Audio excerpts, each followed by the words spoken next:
सभी को राधे राधे। कुंज बिहारी सिंहदास।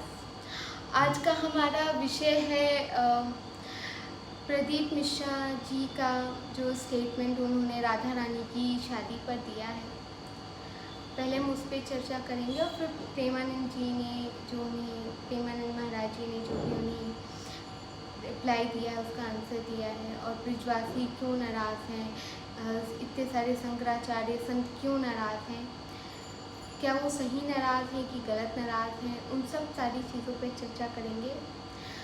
मैं इतना बता दूं आपको कि संत कभी भी गलत नहीं हो सकते। संतों की बातों पर हमेशा ध्यान रखें। देखिए, प्रदीप मिश्रा जी कथावाचक हैं, पर हमारे संत वो हमारे पिता तुल्य भी होते हैं। संत कभी भी गलत नहीं हो सकते, ये आप सबको मैं इस चीज़ में बताने वाली हूँ। तो प्लीज़ संतों की बातों पर विश्वास ज़रूर रखें।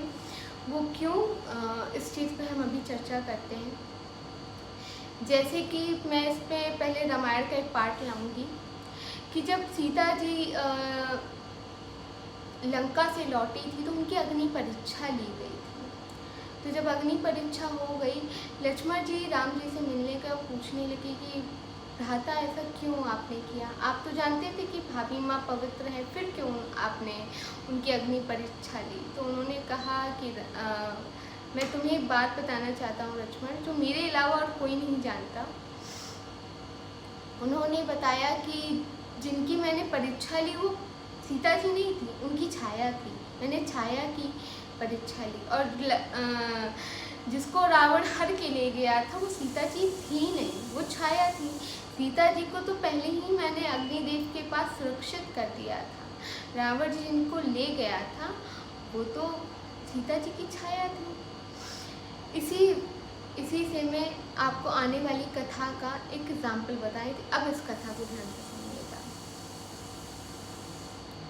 हमारे 4 वेद, 18 पुराण और 108 उपनिषद के साथ हम रामायण, भागवत गीता सब पढ़ते हैं। इन्हीं में 18 पुराणों में एक ब्रह्मवर्तक पुराण है, उसके प्राकृतिक खंड अध्याय नंबर 49।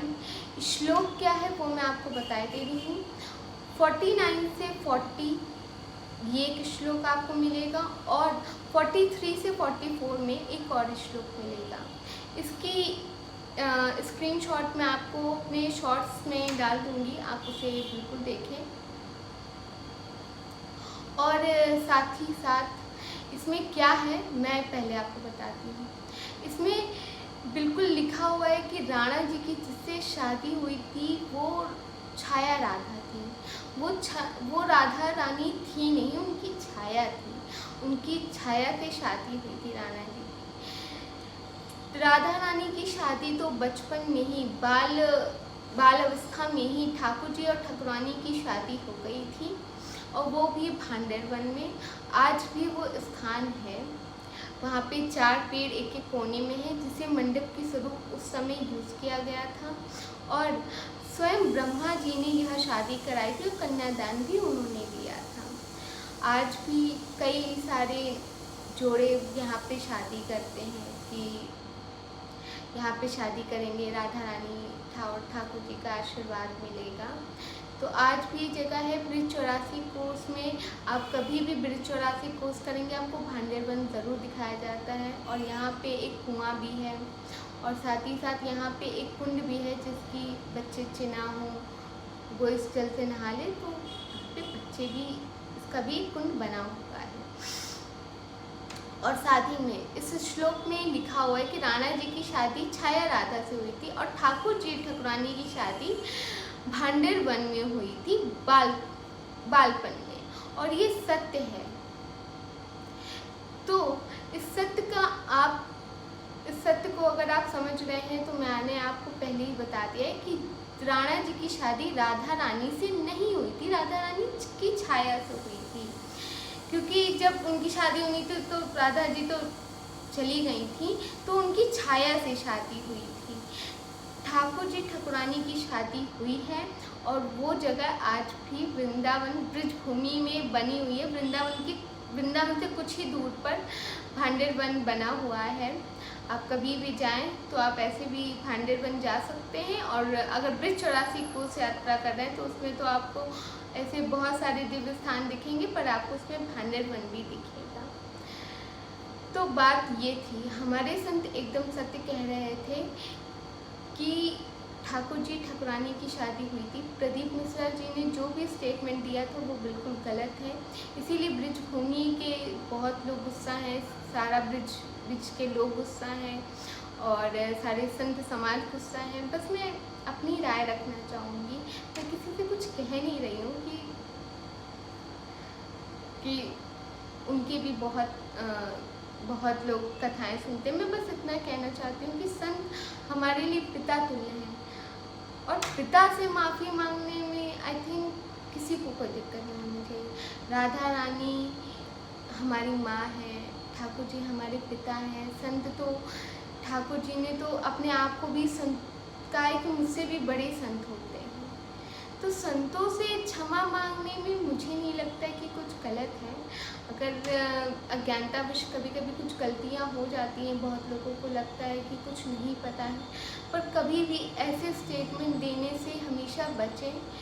पहले उस चीज़ को जान लें कि आप किस चीज़ पे बोलने वाले, क्योंकि लोगों की आस्था का सवाल होता है और किसी भी आस्था को ठेस पहुंचाने से पहले कम से कम जान तो लें कि जो आप कहने जा रहे हैं वो सत्य है या नहीं। तो आई थिंक कि मेरे हिसाब से क्षमा मांगने में कोई प्रॉब्लम नहीं होनी चाहिए। और भी आप सबकी क्या राय है आप मुझे कमेंट में बता सकते हैं। और मैं आप लोग से भी चाहूँगी, क्या प्रदीप मिश्रा को मैं जो सोच रही हूँ क्या उन्हें क्षमा मांगनी चाहिए? वो बहुत बड़े हैं, मैं नहीं बता सकती, पर मेरी सिंपल सी है, क्योंकि मेरे लिए मेरे भैया भाभी हैं, मेरे लिए मेरी माता पिता भी हैं, क्योंकि भाभी तो माँ समान होती है। वो मेरे लिए मेरे भैया भी हैं, मेरे पिता भी हैं, वो मेरी माँ भी हैं। तो मुझे तो लगता है कि आई थिंक क्षमा मांगने से कुछ नहीं जा रहा। कभी कभी बच्चों से गलती हो जाती है तो क्षमा मांग लेनी चाहिए। और हमारे संत इतने दयालु हैं कि वो क्षमा मांगेंगे, वो तुरंत माफ़ भी कर देंगे। और ये फ़िलहाल मेरा था। मैं आपको इसकी जो मैंने आपको श्लोक बताया, मैं उसके आपको स्क्रीनशॉट मैं अपनी वीडियोस में, या वीडियोस में नहीं, मैं आपको अपने शॉर्ट्स में डालूँगी, वो प्लीज़ आप देखें और आप मुझे बताएं कि क्या मैंने सही कहा या गलत कहा। बाकी हम ऐसी बहुत सारी चीज़ों पर चर्चा करते ही रहेंगे और आपसे ऐसे ही मिलते रहेंगे डेली। तो राधे राधे, कुंज बिहारी, सेहदास।